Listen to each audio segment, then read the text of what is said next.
I think I've started. I've got a square now. I think you might have started. Oh, right. Let's Okay. give it Well, a let's go just anyway. check. Yeah. Right. Right, now, We're in Julia's Polytunnel. we are. This is, Magnificent it looks, Julia. thank you very much. Everything's doing very well. I'll just do you a quick tour. So Okay. we've got the carrots in the corner. Elaine's zooming in on the carrots. They're looking very healthy, and hopefully I'll be picking some in a couple of weeks, I should think. I'd say. We've also got the potatoes here, which we've already taken a row out today, haven't we? Of Yeah. the no dig, no chit that we planted on the 8th of January. And actually we've had a nice crop of that, and I'll be having some for lunch, you'll be having some for lunch, and so will Twiggy. And maybe he'll let us in his bar.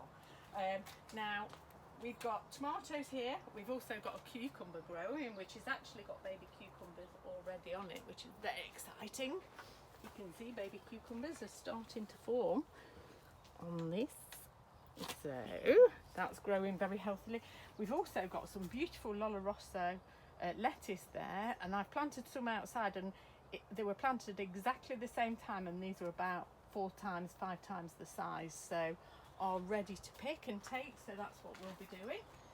We've got the broad beans, which are lovely and healthy. We've had bees in here this morning pollinating them. They're a variety called Crimson Flowered, and they are absolutely beautiful to smell and look at, and produce lots of small but beautiful pods of broad beans. But what we've got you in the Polytunnel today for is tomatoes. I am known for my big tomatoes, which is quite unusual actually, because I usually go small on most things, but I go big on my tomatoes, the Beefmaster. And what I wanted to show you is I've actually strung the tomatoes up, and this is a method of doing it without having to use any cane.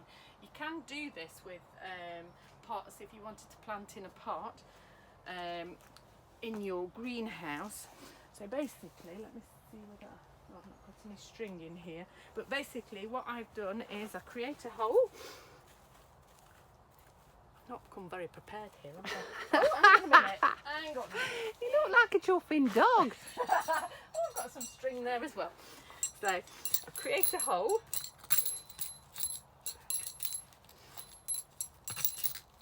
This is genuine live action, this is. Action is a loose term. Action is a very loose term. And what I would do to string my tomatoes up, please no bottom shots, thank you very much, madam. And I've got my string here, and to be able to string them up like that, what you would do is you would tie a circle,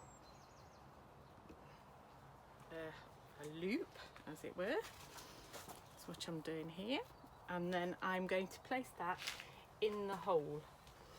And the reason we've done it as a hoop is we're now going to take the tomato. This is again a Beefmaster tomato, so although it's very well grown at this time of year, the Beefmaster grow very vigorously and have very big leaves. So when I take this out the pot, you can see it's got a lovely healthy root system. Round of applause. And what I would do then is I'm popping my tomato in on top of the string, and then what I will do is I'll backfill it like that, and I'll probably use a bit of grow bag or something like that to surround it, or a bit of compost just to give it a bit more, a bit of nutrients. bit more nutrients. This Are you going to water it, Julia? At the end of it, I give it a good soak at the end of it, but it's only for demonstration purposes. Yeah. I will be taking this out very shortly, but yes, I would normally surround it with a bit of compost and then string it up. So I would string it up as I've done on these, tie it up, and then as the tomato grows, you can see with the one that's prepared earlier, I'm now starting to twist my string around the tomato, and what this will do is keep it nice and straight, give it some support, because the Beefmaster tomato are very heavy. So it's important for you to twist the string round the tomato, not the tomato round the string. Yes, that's the way I tend to do it. Would that be because you'd break it? I think so. I think it's easier to do it with the string as well. It's less disruptive for the tomato. So yes, and because I've tied it in a loop underneath, as it's growing, it won't actually, it'll hold on to the roots. The roots will grow through it and it won't slip through it, which is what can happen if you just drop the string into It's it. less danger as well, isn't there? Because you haven't got any bamboo, so it's not going to poke you in the face. Or It's poke not a going hole to in go my through. polytunnel, Yeah. So it's a safe way of doing it. Absolutely. I have used the nylon string here. What do you call this? Nylon string. Is it just nylon string? Yeah, call it Audrey if you like. You call it what you like. No, that's Gladys behind you. Show everybody Gladys, please. Her hair is looking magnificent at the moment. She's actually going to bud very soon, and we're going to have a beautiful yellow afro on her. But Mighty fine too. yeah.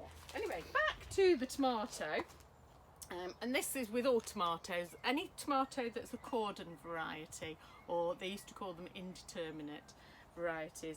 And what we're wanting to do is have a central stem, and the fruit will grow off the stem. Now, another important thing, and I've left these, I've been itching to get them off, but I've had to leave them until we could do the recording, is we're going to take out the side shoots because this is a cordon variety. So this is a side shoot. So you've got your main stem, you have 3 leaves coming off, and then you should have a stem with the fruit on it. Now, the side shoots actually grow in the arm of between the stem and the leaf. So it's always the one that's at the 45 degrees. And you just pinch them out as you're going along. Now, the reason we do this is because we want the plant to focus its efforts on growing tomatoes rather than growing foliage and leaves. So if you left the side shoots in, what would happen to the plant? The plant will become very heavy with leaf and put too much energy into that rather than producing tomatoes. And to be honest with you, I don't know, I doubt whether tomato leaves are edible or whether I'd even want to eat them. I want to eat my big fat tomatoes off these Beefmaster. I've also got some Gardener's Delight going on this side, but that's more for everyone else in the family. They prefer, well, I prefer the Beefmaster, and I'm very precious about them, and I only let special people have them. Everyone else has Gardener's Delight. Yeah, very interesting. So, but again, same principle on a Gardener's Delight. A Gardener's Delight is a cordon variety, and actually, because it's a cherry tomato, you can already see the little flowers starting to develop. But again, we've got side shoots popping out. So what I shall do is carry on pinching them out. Now, a little tip, if you have struggled to get hold of tomatoes and you've only got 1 or 2 and you actually want more tomatoes, what you need to do is wait for a nice side shoot to grow. So there's a beautiful one here, nice big side shoot here, and what I'm going to do is pinch that out, and if I find some compost, I can just pop that in the compost, and hey presto, that will root and we will have another plant in a couple of weeks. So, and it's easy to root as well, isn't it? Absolutely. Because all the hairs actually going up the stem that you can just barely see. Yeah. They're actually not hairs, they're roots. Yeah. So all you're doing is you're rooting on another. Yeah. But they've got to be quite big in order for you to be able to do that. So that's a nice size. It was, it's Lovely. not too far gone, so it's hard to pinch out, Yeah. but it's going to make a beautiful plant from that. The other thing, I've not got them in here, but if you are new to growing tomatoes and you can get your hands on them and you just want a bit of choice, if you look for a bush variety of tomato, they tend to be much easier to manage because there's absolutely no pinching out required. So that's like a tumbling tomato as we know That's them. a tumbling tomato. They often sell them as like patio tomatoes. Yeah, container tomatoes. Container tomatoes. Not tin tomatoes. Not tin tomatoes. No, that's a whole different thing. And just in case Simon's watching, we did read your comment about if we planted beans next to a tomato, would we get baked beans? Obviously, the answer is yes. We've done that many times, and we are now supplying supermarkets. So yeah, but any questions, you can post them on our little YouTubey bit at the bottom here or there somewhere. Can I just clarify one thing Yeah, though, please, Julia? madam. That you're not going to start and feed any of your tomatoes yet. No. When are you going to start? Right. I must say, when this one that we've just planted, Yeah. and all of these tomatoes get a good soaking of water, especially the Beefmaster. They're very, very thirsty. And the reason I actually plant into the soil in here, this has had a good load of manure incorporated into this soil anyway on this side. This is the no dig side, this is the dig side. So every day or every other day while it's been so hot, I've actually given it a good soaking of water, which will improve the growth. But I won't start feeding until the flowers start to produce fruit. Okay. And then I feed regularly on a Sunday, usually once a week. So I set it on the same day, so I remember to give them feed. And I feed them tomato feed if I've got it. If not, you can always use the comfrey feed or the nettle feed that we've spoken about on Radio Derby. So yes, Grand. so we'll be eating these. Well, I would imagine some Gardener's Delight, maybe in a month's time, maybe less. You are a gardener's delight. Thanks, Julia. Thank you. Bye bye.